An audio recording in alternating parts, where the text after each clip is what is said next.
Hello everyone, আসসালামু আলাইকুম। কিছুদিন আগে আমি একটা ভিডিও শেয়ার করেছিলাম যে আমার নানুর কাপড় আমি গুছিয়ে দিচ্ছিলাম।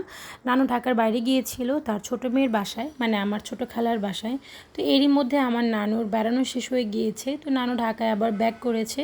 তো আসার সময় দেখেন নানু কত কিছু নিয়ে আসছে গ্রাম অঞ্চল থেকে। মানে আমরা তো ঢাকা শহরে থাকি, সহজে আমরা গ্রাম অঞ্চলে যেতে পারি না, তাই আসলে গ্রামীণ এই হাতের জিনিসগুলো কিন্তু আমরা সহজে পাই না।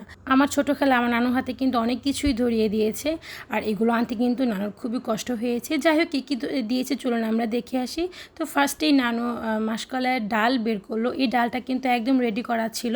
এটা ছিল আমার মায়ের জন্য, যেহেতু মা এগুলো বের করতে পারবে না, মানে খোসা থেকে বের করতে পারবে না, এর জন্য আন্টি একদম রেডি করিয়ে দিয়েছে। মা একটু ধুয়ে নেবে আর রান্না করবে, ব্যাস। আর নানুকে দিয়েছে একদম খোসা সহ। যেহেতু আমার ছোট মামিও গ্রাম অঞ্চলের মানুষ, তাই আমার মামির জন্য এই খোসা থেকে ডাল বের করা কিন্তু খুবই ইজি।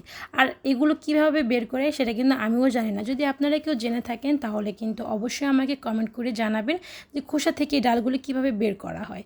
তো এরপর নিয়ে এসেছে কাঁঠাল, একটা বড় একটা কাঁঠাল দিয়েছে আমার ছোট খালা। মানে কাঁঠালটা কিন্তু কাঁচা ছিল, এটা এখন আমাদেরকে একটু পেকে তারপর খেতে হবে।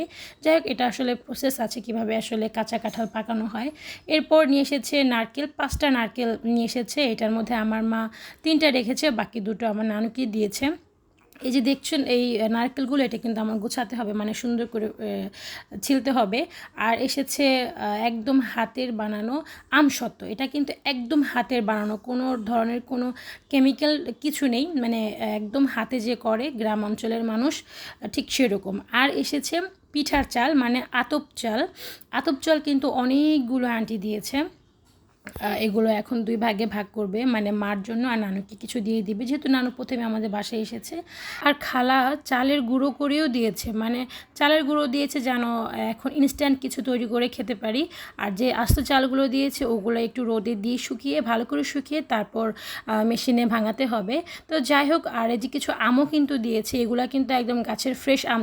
ছোটো খালা কী দিয়েছে আপনাদের সাথে তো শেয়ার করেই দিলাম, তবে এগুলো কিন্তু আমার ছোটো খালার তরফ থেকে ভালোবাসা, তার হাতের ছোঁয়া আছে এখানে। তো আমার ছোটো খালা যেহেতু অনেক দূরে থাকে, সহজে তার সাথে দেখা হয় না, বা অনেক দিন পর পর আমরা যাই, এর জন্য হয়তো খালার অনেক মন খারাপ হয়, বা আমার মারও বা নানুরও অনেক মন খারাপ হয়। তো আমার ভিডিওটা কেমন লাগলো অবশ্যই কিন্তু জানাবেন। Thanks for watching. Allah Hafiz.